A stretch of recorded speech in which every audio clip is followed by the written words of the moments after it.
ತಾಲೂಕಿನಾದ್ಯಂತ ಎಕ್ಕಿಲ್ಲದೆ ತಾಂಡವವಾಡುತ್ತಿರುವ ನಕಲಿ ವೈದ್ಯರ ಹಾವಳಿ. ಸರ್ಕಾರದ ಸುತ್ತೋಲೆಗಿಲ್ಲ ಕವಡೆ ಕಾಸಿನ ಕಿಮ್ಮತ್ತು.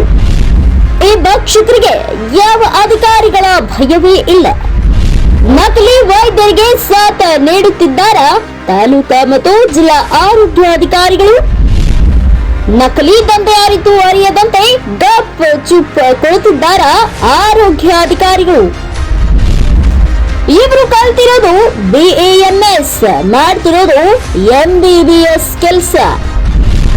ಆರೋಗ್ಯ ಸಚಿವರೇ ದಿನೇಶ್ ಗುಂಡೂರಾವ್ ಅವರೇ, ನೀವು ನೋಡ್ಲೇಬೇಕಾದ ಸ್ಟೋರಿ ಇದು.